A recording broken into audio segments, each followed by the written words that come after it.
आ नहीं सकती। फिर तुम किसी और का दर्शन करके क्या करोगी? तुम खुद ही आत्मा होगी। अध्याय 3 17वां श्लोक। हे अर्जुन, जो अपनी आत्मा में लीन रहते हैं, जो अपनी आत्मा के अलावा किसी को सत्य नहीं मानते, जो अपनी आत्मा में स्थित हो जाते हैं, उनके ऊपर कोई धार्मिक कर्म कर्तव्य लागू ही नहीं होता। कोई पूजा नहीं, कोई पाठ नहीं, कोई तीर्थ नहीं, कोई मूर्त नहीं, कोई मंदिर मस्जिद गुरुद्वारा जाने की जरूरत नहीं।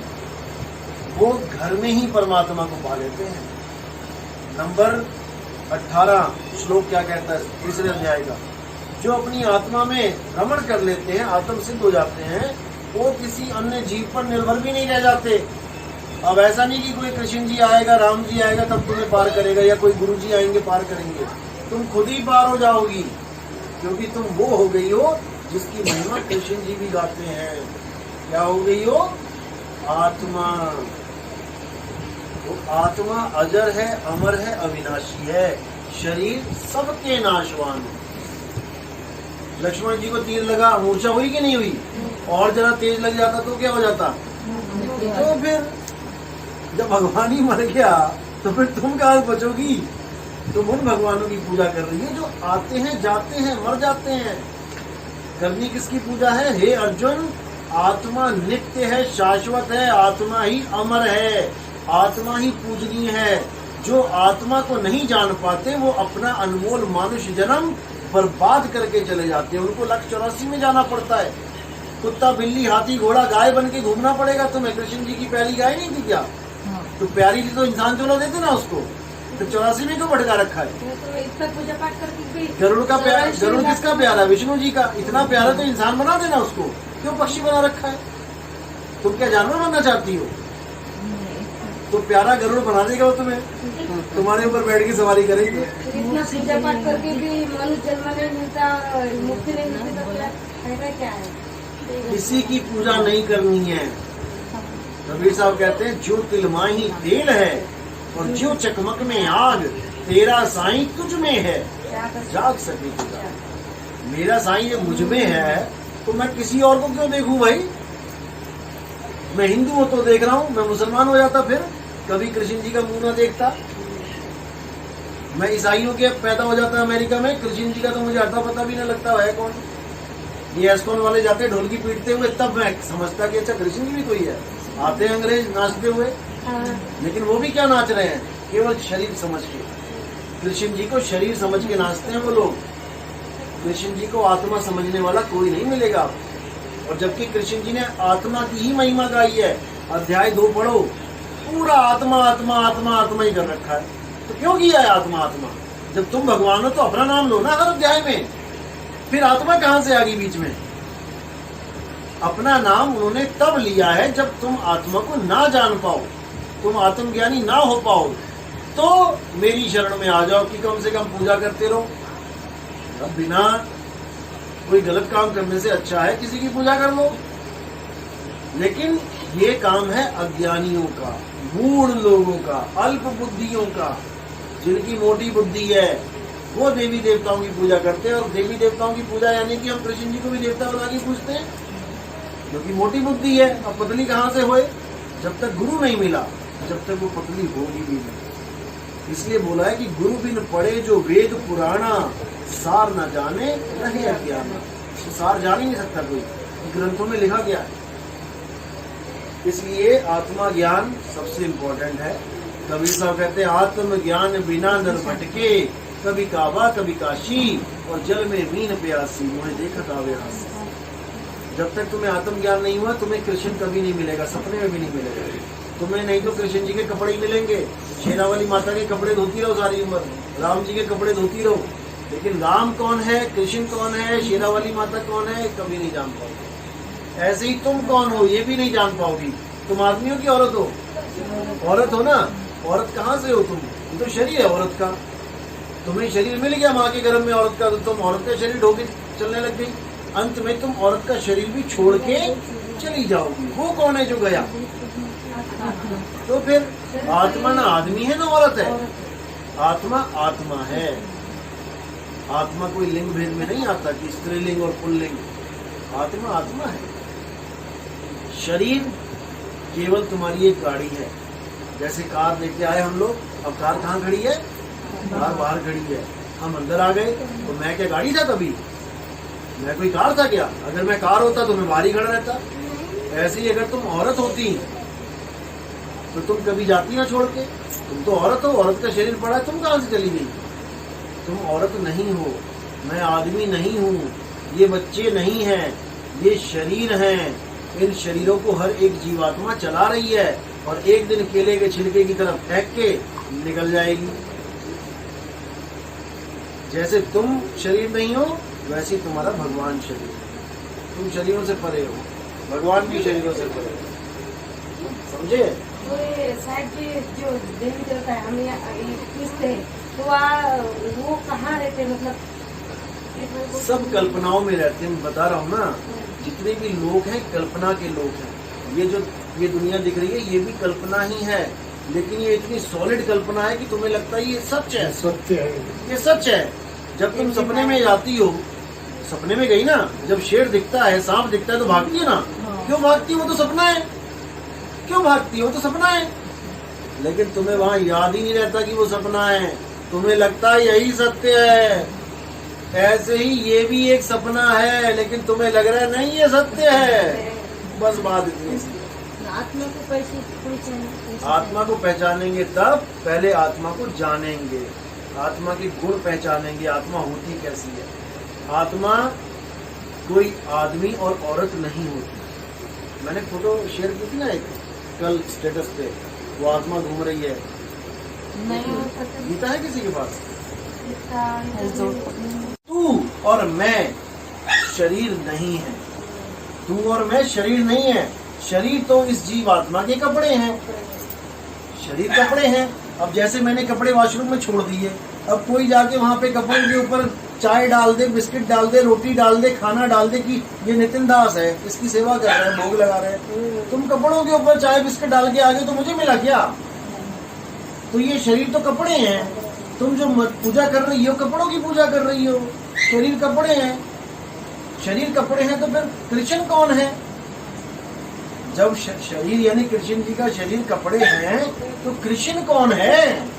तुमने तो कभी जाना ही नहीं कृष्ण कौन है। तुम कपड़ों को रोज धो के आ गई। कृष्ण जी की मूर्ति को नहलाने का मतलब है कृष्ण जी के कपड़े धोना। कृष्ण जी वहां नहीं है, वो केवल कपड़े कपड़े हैं। और सारी उम्र कपड़े धो के, धोबी बन के, और सोच रही हो मुझे कृष्ण जी मिल जाएंगे। कृष्ण जी का तो आता पता भी नहीं है तुम्हें है कौन। उसमें साफ लिखा है गीता में अध्याय 2 में पढ़ना, हे अर्जुन, ये जितने भी राजा महाराजा तुम्हें खड़े दिखाई दे रहे हैं, ऐसा कभी समय नहीं आया जब ये नहीं थे, और ऐसा कभी कोई समय नहीं आएगा जब ये नहीं होंगे। अब दुर्योधन था वहां पे, मुझे बताओ दुर्योधन कहाँ था सतयुग में? शकुनी मामा बताओ त्रेता में कहाँ था? भीष्म पितामह बताओ त्रेता में कहाँ था? फिर गीता में ये क्यों लिखा है कि ऐसा कोई समय नहीं था जब ये राजा महाराजा नहीं थे, ऐसा कोई समय नहीं आएगा जब ये राजा महाराजा नहीं होंगे? क्यों लिखा है गीता में? क्योंकि ये मोटी अकल वालों को नहीं समझ में आएगा। इसके लिए सूक्ष्म बुद्धि चाहिए। किस स्वरूप की बात की जा रही है? जो सदा से था और सदा रहेगा, आत्म स्वरूप। यानी ये भीष्म पितामह का शरीर, ये दुर्योधन का शरीर, ये शकुनी मामा का शरीर तो अब पैदा हुए हैं 50, 60, 100 साल पहले। लेकिन जो आत्म स्वरूप है, ऐसा कोई समय नहीं था जब ये नहीं था, और ऐसा कोई समय नहीं आएगा जब ये नहीं होगा। तो बात है उस आत्म स्वरूप की। तो ऐसे ही आप भी, ऐसा कोई समय नहीं था जब तुम नहीं थी, और ऐसा कोई समय नहीं आएगा जब तुम नहीं होगी। तो ये कपड़े क्या हैं? ये शरीर क्या है? ये शरीर है कुछ समय के लिए हमें जो कपड़े मिल जाते हैं। यानी मैं अगर 1 साल तक रोज कपड़े बदलूं, तो एक एक कपड़ा पहन के अगर मैं उतारता जाऊं और कभी ना पहनूं, तो यहाँ पर 100 कपड़े हो जाएंगे। इसका मतलब 100 शरीर हो गए आपके। अब ऐसा 1 साल में कोई भी दिन नहीं था जब मैं नहीं था। मैं तो 1 साल में था, लेकिन 1 साल में जितने कपड़े बदले वो दोबारा कभी नहीं आए। वो कपड़ा दोबारा नहीं आया, वो दुर्योधन दोबारा नहीं आया, यानी दुर्योधन का शरीर दोबारा नहीं आया, शकुनी मामा का शरीर दोबारा नहीं आया। आया तो बता दो। लेकिन उनकी आत्मा सदा सदा से थी, सदा सदा रही।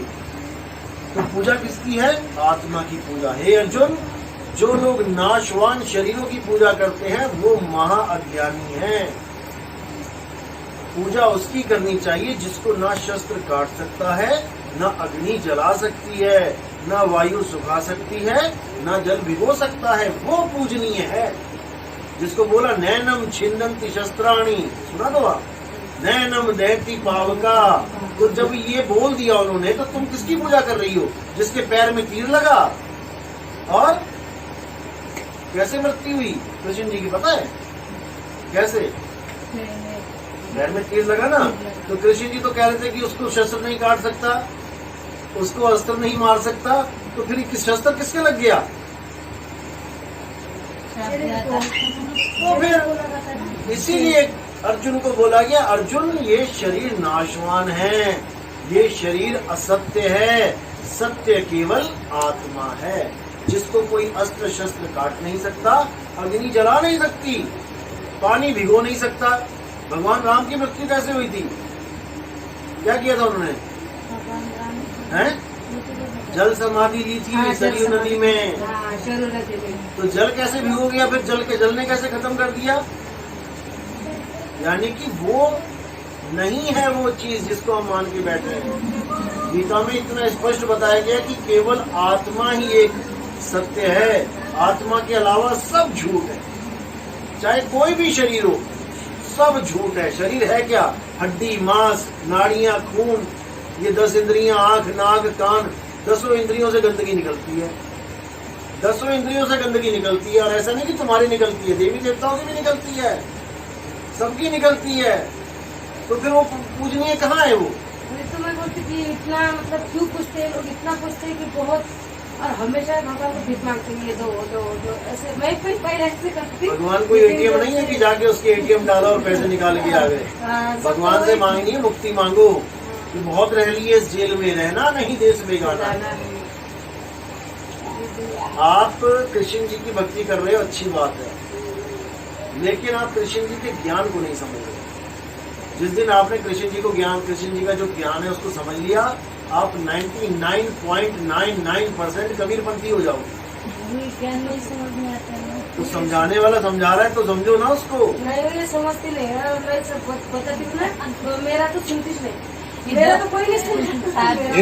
एक क्यों नहीं समझ में आता मेरे को? अब मेरे एक जगह अब जो मैंने हाथ खड़ा करो, आप बोलिए। तीसरी एक बड़ी वाली दीदी ने, ये देखो इसमें क्या है मालूम है क्या? एक जो है साहब जी उस बात को हर सत्संग में बोला करते हैं, शब्द विवेकी पारखी। पितर कौन होते हैं? जो हमारे पूर्वज होते हैं, हमारे दादा, परदादा, लकड़ दादा, ये सारे जो है। अब इनके नाम पे क्या धंधा चलता है कि तुम्हारे पितरों को तुम भोजन नहीं कराओगे तो भूखे मर जाएंगे। अरे भाई, क्या वो साल में 1 महीना खाते हैं क्या केवल? बाकी 11 महीने कौन खिलाता है? भूखे मर जाते हैं वहाँ पे। और ऐसे लोग में चले गए इतना पूजा करके, जहाँ रोटी ना मिलती है तो लानत है ऐसे लोग पे। जहाँ भुखमरी फैली है, हम देंगे तो मिलेगा। भाई समझो बात को। अगर हमारे देने से वहाँ वो खा रहे हैं, तो जब हम नहीं देते हैं 11 महीने तो क्या खाते हैं? वो हवा खाते हैं। बेवकूफ बना रखा है दुनिया में, बेवकूफ। पितरों को खाना खिलाने का, लेकिन पति के डर से मैंने जैसा वैसा कृष्ण जी ने मना किया हुआ है बिल्कुल कि पितरों की पूजा करोगे, पितर लोग में जाओगे, भुखमरी हो जाएगी तुम्हारे, कुछ खाने को नहीं मिलेगा। फिर अपनी औलादों से सोचोगे कि कुछ देवे, और अगर औलादों ने नहीं दिया, मान के चलो हिंदू तो देते हैं, मुसलमान नहीं देते, तो उनके पितर क्या खाते होंगे? उनके पितर तो भूखे मर गए बेचारे। ईसाई नहीं देते, सिख नहीं देते, फिर हिंदू खिलाते। और सबसे बड़ी बात कि तुम भी किसी की पितर ही हो, तुम भी तो कहीं मर के यहाँ पैदा हुई ना, तो वो तुम्हारे नाम का भी लगा रहे होंगे, तुम्हें तो कुछ मिल नहीं रहा। और क्या भाई, तुम्हारे पास भी तुम सुबह उठो और तुम्हारे बेड पे थाली पड़ी हो, अरे क्या बात है, किसी की भेजी है, तब तो समझ में आता है, क्योंकि तुम भी तो किसी की पितर बन चुकी हो। किसी के घर में मरी, उसके बाद दूसरे घर में मरी, तीसरे घर में, जितने घरों में मर के आई तुम उनकी पितर हो, तुम उनकी पूर्वज हो। तुम्हारे पास तो एक लड्डू नहीं आया आज तक, तो तुम्हारे लड्डू कहाँ से चले जाएंगे वहाँ पे? तुम्हारे लड्डू चींटी खाएगी, तुम्हारे लड्डू कौवे खाएगा, वो पितर नहीं आते खाने, भूल जाओ। ये सब फ्रॉडबाजी है, सब झूठ है, ये ब्राह्मणों के द्वारा रचा गया महाझूठ है। ये मतलब ये जो ये पितृलोक है वो कहाँ रहते हैं, मतलब सचमुच में कोई पितृलोक है कि है ही नहीं ये कुछ। कल्पना का लोक है। जैसे तुम सपने में जाती हो तो कुछ देख के आती हो ना। अब मैं कहूँ मुझे लेके चलो वहां पे, तुम कहोगी अरे मैं कैसे लेके जाऊं, लेकिन तुमने देखा है तो मुझे बता रही हो ना कि ऐसे ये सारे लोग काल्पनिक लोग हैं। जिसकी जितनी भक्ति बढ़ती जाती है वो उससे बढ़िया बढ़िया बढ़िया लोगों में ऐश करने चला जाता है। जिसकी घटिया भक्ति है उसको भूत नजर आते हैं सपनों में, भूत चुड़ैल। जो अच्छा भगत है उसको भगवान नजर आता है। लेकिन दोनों ही कल्पना है, स्वर्ग नरक दोनों ही कल्पना है, पाप पुण्य दोनों ही बेड़ी हैं। पाप पुण्य ये दोनों बेड़ी एक लोहे एक कंचन की। लोहे की बेड़ियां दलगी गले में, हाय मैं जेल में आ गया। और देखो सोने की जेड़ी कैसे पहन के बैठी हुई है। सोने की बेड़ियां एक नहीं, पति को और नहीं दूसरी भी चाहिए, तीसरी भी चाहिए, भर लो इनकी बेड़ियों से, वो मंजूर है। लेकिन लोहे की एक पड़ गई तो हाय हाय हाय हो जाएगी, क्योंकि हमने सोने को सोना, लोहे को लोहा मान लिया है। जबकि दोनों तत्व हैं। कहाँ से आता है सोना? मिट्टी से। लोहा कहाँ से आता है? मिट्टी से। तो फिर दोनों ही तत्व हैं, झगड़ा किस बात का है? ये बोल